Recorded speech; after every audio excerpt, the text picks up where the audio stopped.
Varicose veins కి సరైన చికిత్స కోసం సంప్రదించండి ఎవిస్ హాస్పిటల్. కార్తీక మాసం సందర్భంగా మన సిటీలో ఉన్నటువంటి వివిధ శివాలయాన్ని, అతి పురాతన శివాలయాన్ని మీకు పరిచయం చేస్తున్నాను. అందులో భాగంగా ఈ రోజు నేను మియాపూర్ దీప్తిశ్రీ నగర్లో ఉన్నటువంటి ఆలయంలోకి వచ్చానండి. ఇక్కడ ఈ ఆలయం యొక్క స్థల పురాణం చూసుకుంటే మనము పూర్వకాలంలో ఒక గుట్టలాగా ఉండేదట. ఇక్కడ కొంతమంది మహిళలు, పని చేసుకునే మహిళలంతా కూడా కలిసి ఇక్కడ ఒక గుట్ట మీద ఉన్నటువంటి ఒక చెట్టు మీద తమ బిడ్డలందరినీ పడుకోబెట్టి వాళ్ళు పనులకు వెళ్ళిపోయేవారట. తిరిగి తమ పనులు ముగించుకొని మధ్యాహ్నం వేళ పిల్లలకి పాలిద్దామని చెప్పి వచ్చే సమయానికి పిల్లల పొట్టలంతా నిండుగా ఉంటూ మూతికంతా పాలు ఉండి, అంటే పాలు తాగినట్టుగా ఉండి పిల్లలు కిలకిలా ఆడుకుంటూ కనిపించేవారు. ఇక్కడ మనం ప్రత్యేకించి చెప్పవలసింది, తెలంగాణ రాష్ట్రంలోనే అతి పెద్ద స్ఫటికలింగం ఇక్కడ ఉంది. అలానే ఈ స్ఫటికలింగానికి అనునిత్యము కూడా గంగాజలంతో అభిషేకం చేయటం ఇక్కడి మరో విశేషం. రండి ఒక్కసారి దర్శనం చేసుకుందాం.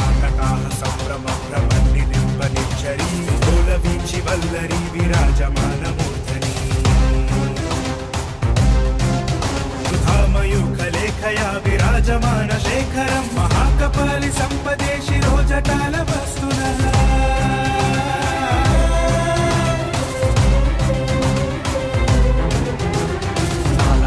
పట్టికా ధగ ధగ ధగ జ్వల తనుంజయాధరి కృత ప్రచండ పంచశాయకే.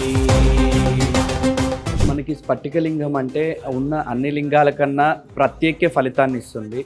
స్ఫటిక అంటే పేరులోనే ఉంది, శుద్ధ స్ఫటిక అంటే ఎటువంటి కల్మషం లేకుండా నిర్మలంగా,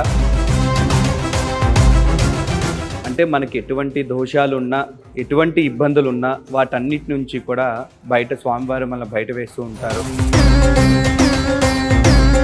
స్వామివారికి ప్రతినిత్యము కూడా అష్టనదీ జలాలతో అభిషేకం జరుగుతుందమ్మా. మెయిన్గా గంగాజలంతో జరుగుతుంది, మిగతా అష్టనదీ జలాలతో కంపల్సరీ రోజు కూడా ప్రతినిత్యము జరుగుతూ ఉంటుంది. ఇంత అతిపెద్దమైనటువంటి స్ఫటికలింగం ఎక్కడా లేదు ఆలయం కాబట్టి ఇది శివకేశవులకి నిలయం మన ధర్మపురి క్షేత్రం.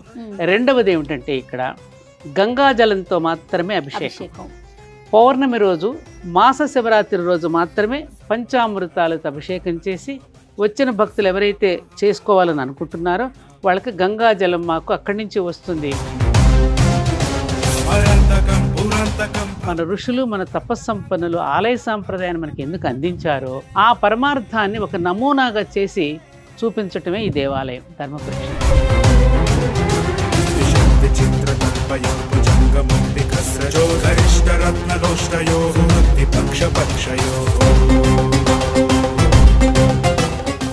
ఓం నమః శివాయ. కార్తీక మాసం సందర్భంగా మన సిటీలో ఉన్నటువంటి వివిధ శివాలయాన్ని, అతి పురాతన శివాలయాల్ని మీకు పరిచయం చేస్తున్నాను. అందులో భాగంగా ఈ రోజు నేను మియాపూర్ దీప్తిశ్రీ నగర్లో ఉన్నటువంటి ఆలయంలోకి వచ్చానండి. ఇక్కడ ఈ ఆలయం యొక్క స్థల పురాణం చూసుకుంటే మనము పూర్వకాలంలో ఒక గుట్టలాగా ఉండేదట. ఇక్కడ కొంతమంది మహిళలు, పని చేసుకునే మహిళలంతా కూడా కలిసి ఇక్కడ ఒక గుట్ట మీద ఉన్నటువంటి ఒక చెట్టు మీద తమ బిడ్డలందరినీ పడుకోబెట్టి వాళ్ళు పనులకు వెళ్ళిపోయేవారట. తిరిగి తమ పనులు ముగించుకొని మధ్యాహ్నం వేళ పిల్లలకి పాలిద్దామని చెప్పి వచ్చే సమయానికి పిల్లల పొట్టలంతా నిండుగా ఉంటూ మూతికంతా పాలు ఉండి, అంటే పాలు తాగినట్టుగా ఉండి పిల్లలు కిలకిలా ఆడుకుంటూ కనిపించేవారట. ఈ తల్లులందరికీ ఆశ్చర్యం కలిగేదట. ఇంతమంది పిల్లలకి కలిపి ఎవరో ఒక శక్తి వచ్చి పిల్లలకి పాలిస్తోంది అని ఒక అవగాహనకి వచ్చిన తర్వాత, ఇలా కాదు, ఇక్కడ ఏదో ఒక శక్తి ఉందని చెప్పి తమంతట తాముగా ఒక చిన్న గుడారంలాగా ఏర్పాటు చేసుకొని చిన్న జ్యోతిని పెట్టుకొని ఆ జ్యోతిని కొలవటం ప్రారంభించారట. ఆ తర్వాత ఈ చుట్టూ దీప్తిశ్రీ నగర్ అనే కాలనీ ఏర్పడిన తరువాత ఇక్కడున్న పెద్దలతో, అలానే భారతీయం సత్యవానమ్మ దంపతులతో మాట్లాడిన తర్వాత చిన్నగా ఒక దేవాలయాన్ని నిర్మించడం జరిగింది. అంటే ఇది స్వయాన వెలిసింది జ్యోతి ఆకారంలో, ఎవరికి వాళ్ళుగా ప్రజలంతా కలిపి ఆ శక్తిని గుర్తించి నిర్మించినట్లుగా తెలుస్తోంది. కాలానుగుణంగా తరువాత కాలంలో ఒక్కొక్క దేవతామూర్తిని నియమించి ఇంత పెద్ద ప్రాంగణాన్ని నిర్మాణం చేయటం జరిగింది. ఇక్కడ మనం ప్రత్యేకించి చెప్పవలసింది, తెలంగాణ రాష్ట్రంలోనే అతి పెద్ద స్ఫటికలింగం ఇక్కడ ఉంది. ఇంత పెద్ద స్ఫటికలింగాన్ని మనం ఎక్కడా చూడము. అలానే ఈ స్ఫటికలింగానికి అనునిత్యము కూడా గంగాజలంతో అభిషేకం చేయటం ఇక్కడి మరో విశేషం. అంతేకాకుండా మాస శివరాత్రికి, ఏకాదశికి, పౌర్ణమికి ప్రత్యేకమైన అభిషేకాలు, అర్చనలు జరుగుతూ ఉంటాయి. విశేషంగా చెప్పుకునే ఈ ఆలయం ఒక్కసారి మనం కూడా చూసి తరిద్దాం రండి.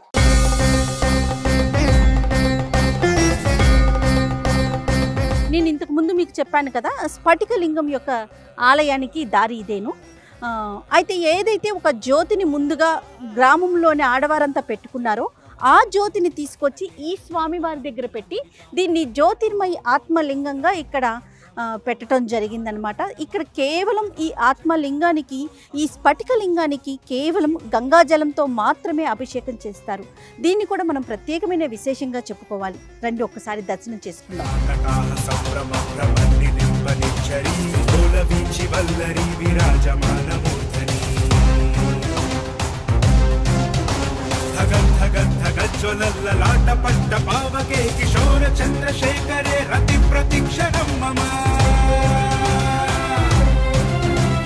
నేను చెప్పాను కదండి, అష్టభైరవ సమేత జ్యోతిర్మయ ఆత్మలింగం, స్ఫటికలింగం ఇక్కడ ఏర్పాటు చేయడం జరిగింది కదా. అష్టభైరవులు శ్రీ అసితాంగ భైరవుడు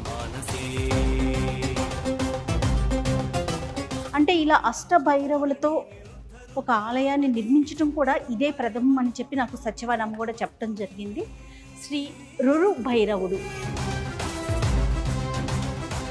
ఆలయ ప్రాంగణం అంతా కూడా అందరికీ అంటే ఒక్కొక్కరు ఒక్కొక్క దేవుణ్ణి, ఒక్కొక్క దేవతామూర్తిని కొలుస్తాం కాబట్టి అందరికీ అనుకూలంగా ఉండాలని అన్ని దేవతామూర్తులను కూడా ఈ దీప్తిశ్రీ నగర్లో ఉన్నటువంటి ఈ ఆలయంలో నిర్మించడం జరిగిందండి. శ్రీ చండ భైరవుడు ఈయన. శ్రీ క్రోధ భైరవుడు. ఆలయానికి వెనుక భాగంలో శ్రీ నటరాజస్వామిని ఏర్పాటు చేశారు.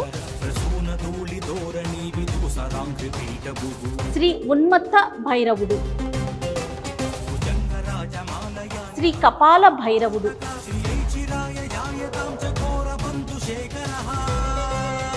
శ్రీ భీషణ భైరవుడు, కాల భైరవుడు. ఒక్కసారి మూల విరాట్ అయినటువంటి స్వామివారిని మనం దర్శనం చేసుకుంటాం. సుధామయూఖలేఖయా విరాజమాన శేఖరం మహాకపాలి సంపదే శిరోజటాల వస్తునః.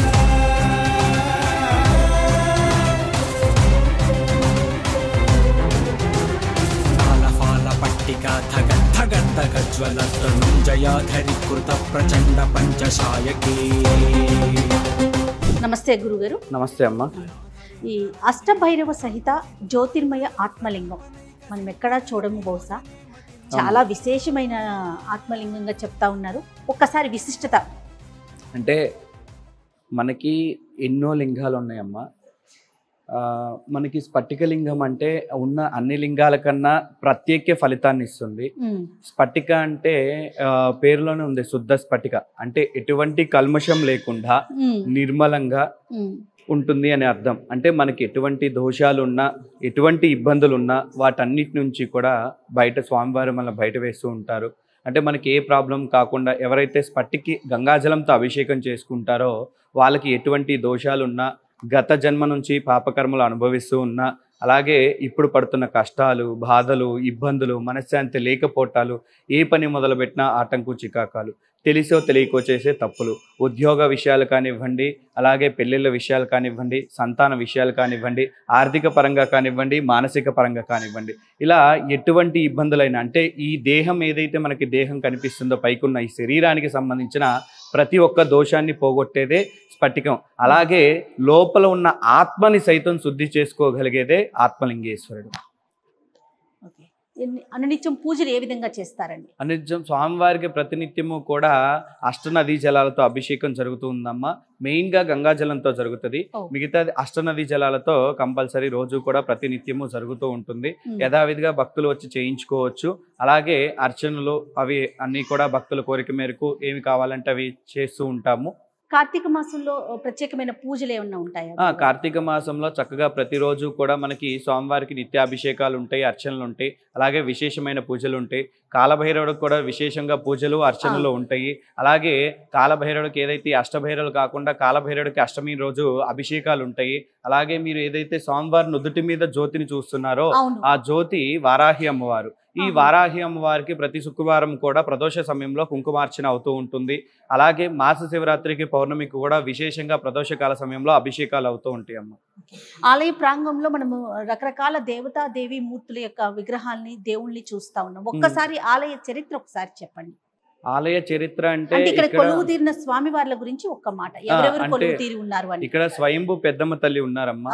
ఆ పెద్దమ్మ తల్లి కోరిక మేరకే విగ్రహ రూపంలో విజయదుర్గమ్మ వారిని ప్రతిష్ఠ చేయడం జరిగింది. ఆ తర్వాత చక్కగా ఒక్కొక్క ఆలయం అభివృద్ధి చెందుతూ వచ్చాయి. అదే పెద్దమ్మ తల్లి కోరిక మేరకే ఈ ఆత్మలింగేశ్వర స్వామివారు వచ్చారు. అదృష్టం ఏంటయ్యా అంటే మనకి ఇది కంచి పీఠాధిపతుల వాళ్ళు ఇచ్చారు. అలాగే మనకి ఈ విగ్రహానికి ప్రతిరోజు కూడా గంగాజలంతో అభిషేకం చేయడం మనకి ఇక్కడ వేళా విశేషం. కాశీ తర్వాత మళ్ళీ చక్కగా మనకి ప్రతినిత్యము కూడా గంగాజలంతో అలాగే అష్టనది జలాలతో అభిషేకం మనకి ఇక్కడే జరుగుతుంది. అలాగే ఇలాంటి ఒక గొప్ప అదృష్టం మన దగ్గర ఉంది. ఆత్మలింగేశ్వర అష్టభైరవ సహిత జ్యోతిర్మయి ఆత్మలింగేశ్వరుడు. అలాగే మన పక్కన అక్కడ చూసుకుంటే పద్మావతి అమ్మవారు, అలాగే ఇంకా కొంచెం ముందుకు వెళ్ళినట్లయితే కళ్యాణ వెంకటేశ్వర స్వామి, అలాగే కొంచెం ముందుగా కిందగా మెట్లు దిగినట్లయితే సరస్వతి అమ్మవారు, జ్ఞాన సరస్వతి ఆలయం ఉంటుంది, కృష్ణుడు ఉంటాడు, కామకోటి మహాగణపతి ఉంటారు, వేదవ్యాసుడు ఉంటారు, వేదవ్యాస మహర్షి గారు, అలాగే ఆదిశంకరాచార్యుల వారు కూడా ఉంటారు. అలాగే ఇటు చూసుకుంటే విజయదుర్గ అమ్మవారు మొదటిగా ఎంట్రీ అవ్వగానే మనకు కనిపించేది విజయదుర్గ అమ్మవారు. అంటే మనకు విజయాలన్నింటినీ కూడా అందచేస్తూ ఉంటారు అమ్మవారు చక్కగా. ఆ తర్వాత చూసుకుంటే దుర్గా మల్లికార్జున స్వామి. కొంచెం ఆ విజయదుర్గ అమ్మవారి వెనకాల గనక మనం రాగలిగినట్లయితే అక్కడే మన చెట్టు కింద కొలువు తీరిన స్వయంభూ పెద్దమ్మ తల్లిని మనం అబ్జర్వ్ చేస్తూ ఉంటాము. అలాగే రీసెంట్ గా వారాహి అమ్మవారిని కూడా ప్రతిష్ఠ చేశారు. అలాగే మరి అక్కడ చూసుకుంటే జ్ఞాన సరస్వతి అమ్మవారు ఉంటారు, ఆది శంకరాచార్యుల వారు కూడా ఉంటారు. జ్ఞాన సరస్వతి అంటే ఎక్కడ చూసినా సరస్వతి అమ్మవారు ఉంటారు, కానీ ఇక్కడ మనకి జ్ఞాన సరస్వతి అమ్మవారు. అంటే ఎప్పుడూ కూడా విద్య ఒక్కటి ఉంటే సరిపోదు తల్లి, చక్కగా మనందరికీ కూడా టాలెంట్ అంటే జ్ఞానం కూడా కావాలి. కాబట్టి జ్ఞాన సరస్వతి అమ్మవారు ఉన్నారు. మరి ఆ ముందుగా వెళ్తే హనుమంతుల స్వామి వారు ఉన్నారు, అలాగే పంచముఖ గాయత్రీ దేవి ఉన్నది, జటల బాబా ఉన్నారు, అలాగే సాయిబాబా ఉన్నారు, నాంపల్లి బాబా కూడా ఉన్నారమ్మ. ఇక్కడ కింద ధ్యాన మందిరం ఉంటుంది. చక్కగా ఎవరన్నా ధ్యానం చేసుకునే వాళ్ళు ఉంటే చక్కగా వచ్చి ధ్యానం చేయొచ్చు. అదే ధ్యాన మందిరంలో చిన్నగా అరుణాచలం నుంచి ఉన్న రాయిని తీసుకొచ్చి అరుణాచల స్వామి వారు కూడా ఉన్నారు, అరుణాచల శివ కూడా ఉన్నారు. నాగేంద్ర స్వామి కూడా కొలువు తీరి ఉన్నారు. నాగేంద్ర స్వామి కూడా కొలువు తీరి ఉన్నారు. ఈ క్షేత్రంలో ఎక్కడ చూసినా మనకి సర్పాలు కనిపిస్తూ ఉంటాయి, నాగేంద్రుడు మనకి కనిపిస్తూనే ఉంటారు. కానీ ఇంతవరకు ఎవరికి ఏ హాని కూడా చేయలేదమ్మా. అది క్షేత్ర పాలకుడుగా ఎప్పుడూ కూడా క్షేత్రం చుట్టూ ఉంటూనే ఉంటారు, కానీ ఎవరికి వాటి వల్ల ఎటువంటి హాని అనేది ఇప్పటి వరకు అయితే జరగలేదు తల్లి. ఇక్కడ నిత్యాన్నదాన కార్యక్రమం కూడా నిరంతరం కొనసాగుతుందని విన్నాను. ప్రతి నిత్యము కూడా విజయవంతంగా అన్నదాన కార్యక్రమాలు జరుగుతూ ఉంటాయి. భక్తులు ఎంతమంది వచ్చినా సరే లేదు కాదు అని అనకుండా చక్కగా మన సత్యవాణిగా అమ్మగారి ఆధ్వర్యంలో చక్కగా అన్నదానం చేస్తూ ఉంటారు ప్రతినిత్యము కూడా మన ఆలయంలో. చాలా సంతోషం గురుగారు. ఓం నమః శివాయ. ఓం నమః శివాయ. బ్రహ్మమురారి సురాచితలింగం. స్వామివారికి నైవేద్యం పెడుతూ ఉన్నారు. అయితే ఈ ఆలయం గురించి, స్వామివారి గురించి ఎంత చెప్పినా తనివి తీరట్లేదండి.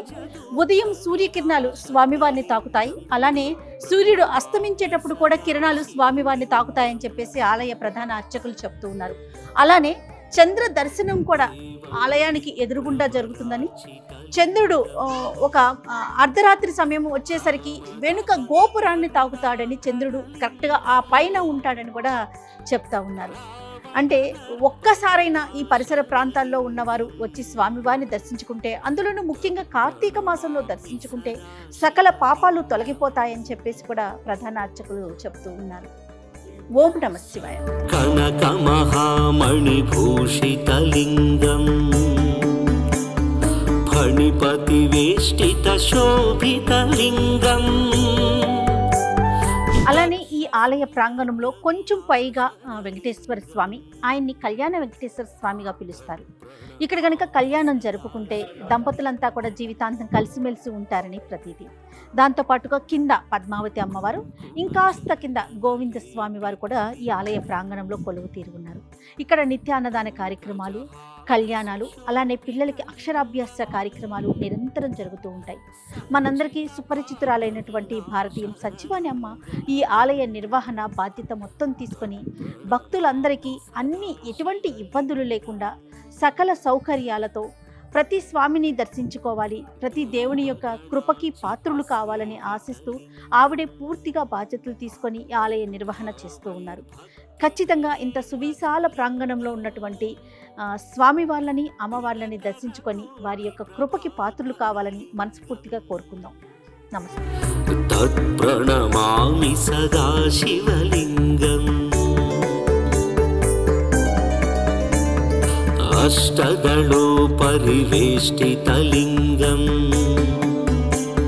సర్వసముద్భవకారణలింగం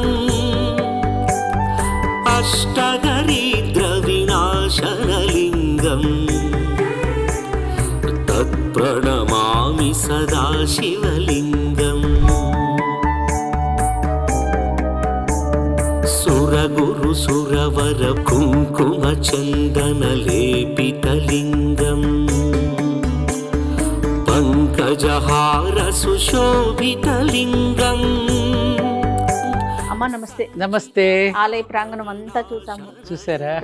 ప్రతిదీ చూసాం. ముఖ్యంగా స్ఫటికలింగం జన్మ ధన్యమైపోయిందమ్మా. ఒక్కసారి ఆలయ విశిష్టత మీ మాటల్లో.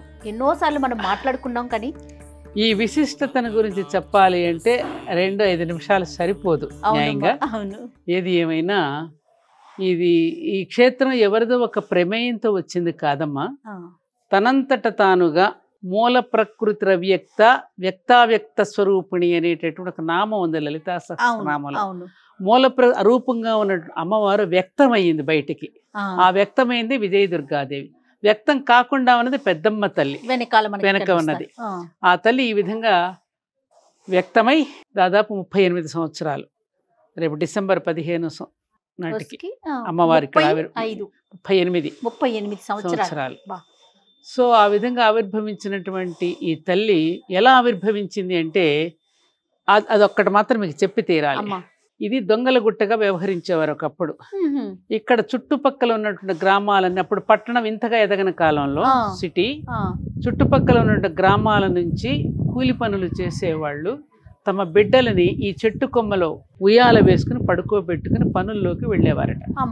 వెళ్ళి తిరిగి వచ్చి బిడ్డలకు పాలు ఇద్దామని చెప్పి తల్లులు చేర తీసుకునేసరికి పిల్లలు మూతి నిండా పాలు కారుతూ పొట్ట నిండా పాలు ఉండి కిలకల్లాడుతూ ఉంటే, ఒకరోజు కాదు 2 రోజులు, ప్రతిరోజు ఇలా జరుగుతుంటే ఏ శక్తి మన బిడ్డలకి పాలిస్తోంది ఇక్కడ అని చెప్పి అలా ఆరాధించుకోవటం మొదలుపెట్టి ఆ చెట్టు కింద ఒక చిన్న ఆలయం లాగా వాళ్లే పేర్చుకుని రోజు దీపం వెలిగించుకుని జ్యోతి మాత్రమే వెలిగించుకుని ఆ జాతరలు జరుపుకుంటూ ఆ చెట్టు కొమ్మకి అందరూ ముడుపులు చెల్లించుకోవటం ఆరంభించారు. అప్పుడు 1986 సంవత్సరం 85-86 సంవత్సరంలో దీప్తి శ్రీనగర్ కాలనీ నిర్మాణం జరుగుతూ ఉన్న సమయంలో వారు గ్రామస్తులందరూ వచ్చి చెప్పడం జరిగింది. అమ్మవారి యొక్క విశేషమైనటువంటివన్నీ కూడా చెప్పడం జరిగితే అప్పుడు గణపతి స్థపతి పోనీ ఆ చిన్న ఆలయం కట్టిద్దామని, అందుకే అమ్మవారి ఆలయం చిన్నదైంది, మిగతా ఆలయాలు పెద్దవైనాయి. తల్లి ఇప్పుడు కూడా జయ ప్రేమగా తన ఎంతలోనైనా కుంచుకుపోతుంది, ఎక్కడైనా పడుకోగలుగుతుంది. అలాగే ఆ అమ్మ కూడా చిన్న దానిలో సరిపెట్టుకుని ఇంతమందికి కూడా చోటిచ్చి అందరినీ రప్పించిందమ్మ. ఆ విధమైన అమ్మ అలా కొలువు తీరింది. తర్వాత 2వ సంవత్సరంలో ఇక్కడ ఒక చిన్న డబ్బా ఉండేది, హుండీ. ఆ హుండీని ఒక దొంగ ఎత్తుకుపోయి గుట్టల్లో పడేశాడు. ఎత్తుకుపోయిన దొంగ తనే సరెండర్ అయ్యాడు వచ్చి. నేనే తీసుకువెళ్ళాను, 600 రూపాయలు నాకు దొరికాయి, నేను రాయి కొట్టుకుని మళ్ళీ దానిలో వేసేస్తానని తనంతట తాను సరెండర్ అయితే, ఒక మనిషిని అధర్మం నుంచి ధర్మం వైపుకు మళ్లించింది కదా అని నేను శ్రీధర్మపురి అగుగాక అని నేను నామకరణం చేశాను ఆ రోజు దీన్ని. అందుకని ఇది ధర్మపురి క్షేత్రం. అందుకని ఇక్కడ ఏమీ జరగదు, పోయినా దొరుకుతాయి. ఏమీ కూడా ఇక్కడ చీమకు కూడా హాని తలపెట్టదు ఎవరికి. ఏది కోరితే ఆ తల్లి అందరికీ ప్రసాదిస్తుంది. ఎందుకంటే మనం తెలియకుండా కొన్ని కోరకూడనవి కోరతాం, అవి ఇవ్వదు. ఇవ్వదగినవే ఇస్తుంది, కోరకూడనివి కోరితే మాత్రం ఇవ్వద్దు. అది మన క్షేమం కోరి తల్లి చేస్తుందిగా, అదనమాట అమ్మ. సరే, ఈ అమ్మ ఇక్కడ కొలువు తీరింది కదా, ఈ అమ్మ ఏం చేసింది, లక్ష్మిని పట్టుకొచ్చింది, వెంకటేశ్వర స్వామికి ఇచ్చి లక్ష్మిని పెట్టింది, బ్రహ్మ సరస్వతుల్ని పెట్టింది, అలాగే శివపార్వతుల్ని కూడా కొలువు తీర్చింది. ముగ్గురమ్మల కన్నా మూలపుటమ్మ పెద్దమ్మ. మరి ఈమె భర్త ఎవరు, పెద్దయ్య కావాలి కదా. ముగ్గురమ్మల మూలపుటమ్మకి ముగ్గురయ్యల మూలపుట అయ్య కావాలిగా, ఆయనే స్ఫటికలింగ జ్యోతిర్మయి ఆత్మలింగేశ్వరుడు. అందుకని అమ్మ ఆయన వెనక జ్యోతి వెలుగుతూ ఉంటుంది, చూసారా మీరు, అమ్మ వెనక నుంచి కనిపిస్తూ ఉంటుంది జ్యోతి స్వరూపంలో. అష్టభైరవులు అందుకే ఆయన అంశ అయినట్టు అష్టభైరవులు కూడా ఒక్కొక్కరు ఒక్కొక్క వాహనం మీద కనపడి ఉంటారు, కనిపించారమ్మా. ఆ వాహనం దాని యొక్క విశేషత అదంతా మీరు తెలుసుకుంటే సమయం సరిపోదు కాబట్టి అష్టభైరవుల సహితంగా ఉన్న ఆలయం మనదొక్కటే. మన తెలంగాణ రాష్ట్రంలో ఇంత అతిపెద్దమైనటువంటి స్ఫటికలింగం ఎక్కడా లేదు ఆలయం. కాబట్టి ఇది శివకేశవులకి నిలయం, మన ధర్మపురి క్షేత్రం. రెండవది ఏమిటంటే ఇక్కడ గంగాజలంతో మాత్రమే అభిషేకం. పౌర్ణమి రోజు, మాస శివరాత్రి రోజు మాత్రమే పంచామృతాలతో అభిషేకం చేసి వచ్చిన భక్తులు ఎవరైతే చేసుకోవాలని అనుకుంటున్నారో వాళ్ళకి గంగాజలం మాకు అక్కడి నుంచి వస్తుంది, గంగోత్రి నుంచి ప్యాకెట్స్లో బాటిల్స్లో ఆ గంగాజలం ఇస్తాం. వాళ్ళు లోపలికి వెళ్ళి గంగాజలంతో అభిషేకం చేసుకోవాలి. ఎందుకని గంగాజలంతో పెట్టామనేది నీకు తప్పకుండా నేను తెలియచేయకపోతే దాని పరమార్థం తెలియదు. మనం సంకల్పం చెప్పుకునేటప్పుడు మమ ఉపాత్త దురితక్షయ ద్వారా శ్రీ పరమేశ్వర ప్రీత్యర్థం అంటున్నాం. పరమేశ్వరుడి యొక్క ప్రీతి పొందాలి అంటే దురితము అంటే పాపం, నేను చేసిన పాపం అడ్డొస్తోంది, నీ ప్రీతి పొందాలంటే మరి నేను చేసిన పాపాలు అడ్డొస్తున్నాయి కదా, అందుకని ఆ పాపాన్ని నేను కడిగేసుకున్న తర్వాత నీకు అభిషేకం చేస్తున్నాను. గంగ ఎంత పవిత్రమైంది, అంతటి పవిత్రమైన గంగాజలంతో నేను అభిషేకం చేసుకునే ముందు నా పాపాన్ని నేను ఇక్కడ ప్రాయశ్చిత్తం చేసుకుంటున్నాను అనుకుంటూ అభిషేకం చేయడం ద్వారా అవన్నీ కూడా క్షయమైపోతాయి అనేటువంటి ఒక సంకల్పంతో కేవలం గంగాజలంతో మాత్రమే అభిషేకం అనేటటువంటి సంకల్పం ఎవరిచ్చారు, అమ్మ ఇచ్చింది.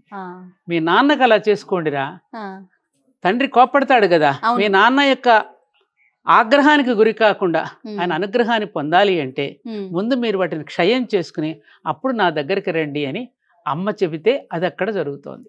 ఎంత అద్భుతమైన విషయం అమ్మ ఇదమ్మా ఇక్కడ జరిగేటటువంటి విషయం. ఇంకొకటి ఏంటంటే ఇక్కడ ఇంత దేవాలయాలు ఉండడానికి స్వయంవరంలో ఎవరికి ఇష్టం ఇచ్చినటువంటి వరుడును వాళ్ళు వరించినట్టుగా, వడ్డించిన విస్తరాకులు అన్ని పదార్థాలు వస్తే ఎవరికి నచ్చిన పదార్థాన్ని వాళ్ళు తిన్నట్టుగా, ఎవరికి నచ్చిన ఇష్టదైవాన్ని వాళ్ళు ఆరాధించుకునేటట్టుగా ఇంతమంది దేవతలు కూడా ఇక్కడ కొలువు తీరు ఉన్నారు.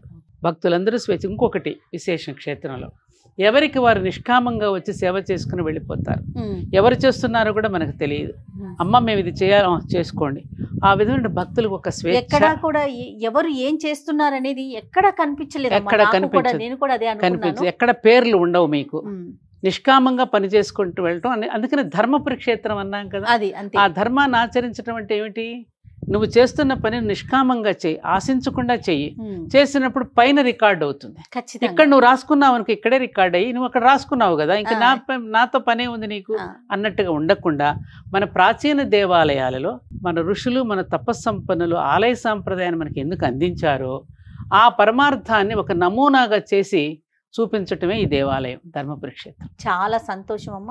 అమ్మ, ఆలయంలో ఇంకా ఎలాంటి కార్యక్రమాలు నిర్వహిస్తున్నారమ్మా? ఎందుకంటే భారతీయమే మీ ఇంటి పేరుగా పెట్టుకున్నారు కాబట్టి మీరు తప్పకుండా వివిధ రకాల కార్యక్రమాలు నిర్వహిస్తూ ఉంటారు. అమ్మా, ఆలయంలోనే ఆలయం అనేది శరీరానికి గుండె ఎటువంటిదో ఊరికి ఆలయం అటువంటిది, శరీరానికి ఆహారం ఎటువంటిదో మనసుకు వికాసం కూడా కావాలి. అందుకే ఇక్కడ ఎక్కువగా సాంస్కృతిక కార్యక్రమాలు, ఎక్కువగా హరికథలు, ప్రతి సెకండ్ సాటర్డే హరికథ ఇక్కడ. అలాగే ప్రవచనాలు, గరికపాటి వారు వచ్చారు, చాగంటి వారు వచ్చారు. రేపటి నుండి దత్తాత్రేయ, మన ప్రభాకర్ శర్మ గారు దత్తాత్రేయ ప్రవచనాలు 7 రోజుల పాటు చెప్పబోతున్నారు. ఫిబ్రవరిలో మళ్ళీ సామవేదం షణ్ముఖ శర్మ గారు రాబోతున్నారు. ఇట్లా ఈ విధంగా ఏమిటంటే అన్నమయ కోసం నుండి ప్రాణమయ కోసం, ప్రాణమయ కోసం నుండి మనోమయ కోసం, మనోమయ కోసం నుండి విజ్ఞానమయ కోసం, విజ్ఞానమయ కోసం నుండి ఎక్కడికి వెళతాం, ఆనందమయ కోశానికి వెళతాం. ఈ 5 కోశాలని కూడా ప్రభావితం చేస్తూ 5 కోశాలను పరిశుభ్రం చేస్తూ ప్రచోదనం చేయడమే ఈ దేవాలయం యొక్క కాన్సెప్ట్. అత్యద్భుతం అమ్మ. నమస్కారం.